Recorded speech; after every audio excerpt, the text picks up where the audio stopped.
Så er vi i Sommerland igen. Mig og min søn. Min ældste søn, mig.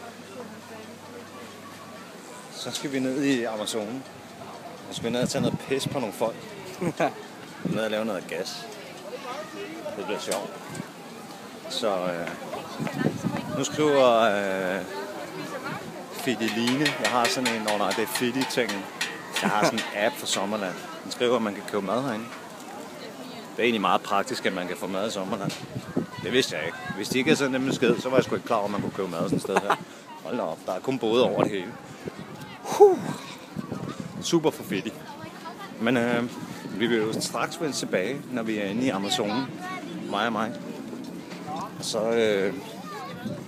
håber vi på, at vi kan lave noget pis. Er det ikke rigtigt, mig? Jo. Vi skal ind og drille nogen, er det ikke rigtigt? Og hvis jeg skal ind og tage noget pis på nogen? Ja, vi skal ind og skræmme dem for sygt, ikke? Jo. Så vi er tilbage lige om lidt. Peace out.